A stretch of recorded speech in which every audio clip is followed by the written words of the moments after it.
Okay, so I don't really need to be in the video as much. I hope this is coming through because I can't see what you see. So here's what it comes down to.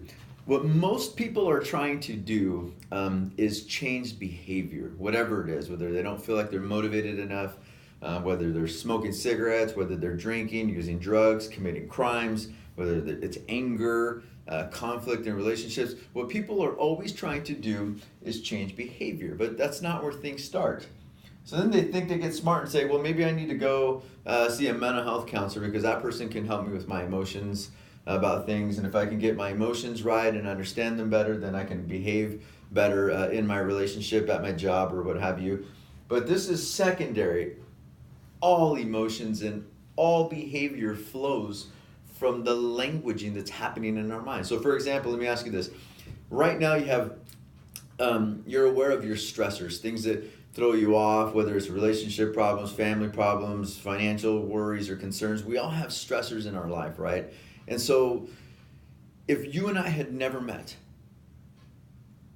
and we'd never met, and you said, I'm going to get coffee because I heard he can help me. And imagine you're waiting at a coffee shop and I show up and I say, the very first thing out of my mouth is, hey, you must be Kat. And you're like, yeah. And I said, hey, I've got some really bad news for you. Just that right there will naturally, that languaging right there will trigger emotions in you.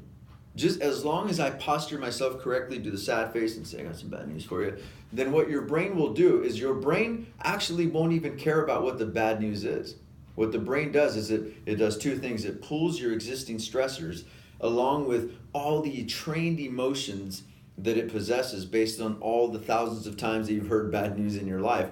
And it aligns itself with those two realities. And that alone is enough to cause depressing emotions. It would make you sad. It would make you feel worried and concerned. And even though that was a role play, I can almost guarantee that it had an emotional effect on you. And it can trigger certain types of behavior. Now, if you flip it and we had never met and you were going to wait at a coffee shop for me and I approached you and I said, hey, my name is Wally.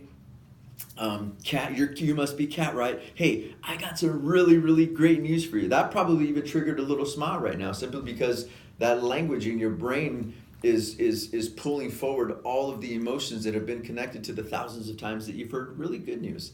And so the point of that is all language.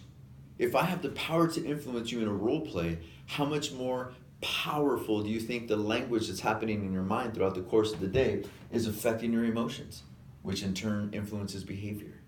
So language is powerful.